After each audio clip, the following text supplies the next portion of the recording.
ఇంతలో రంగా ఇంకా లక్ష్మి ఇంటి లోపలికి వచ్చి చూసేసరికే భోజనానికి అన్నీ సిద్ధంగా ఉన్నాయి. ఏటే లక్ష్మి, అన్ని వండి పెట్టి నాతోనే పరచకలాడుతున్నావా? ఏమోనయ్యా, నాకంతా అయోమయంగా ఉంది. ఇదంతా నేనే చేశానా? ఓసోస్ ఊరుకోయే సాలు గాని, నేను వెళ్ళి మీ అత్త మామల్ని పిలుచుకొస్తాను.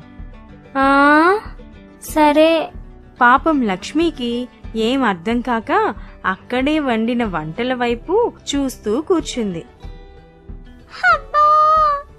మొత్తం వండి తినేలోపే వచ్చేశారు. ఇప్పుడెలా? ఇంకేముంది, వాళ్ళు తిన్నాక మిగిలినవి మనం తిందాం. ఆహా, నేను ఒప్పుకోను. ఇంతలో రంగా వాళ్ళమ్మా నాన్నలను తీసుకుని ఇంటికి వచ్చాడు. అందరూ భోజనానికి వరుసగా కూర్చున్నారు.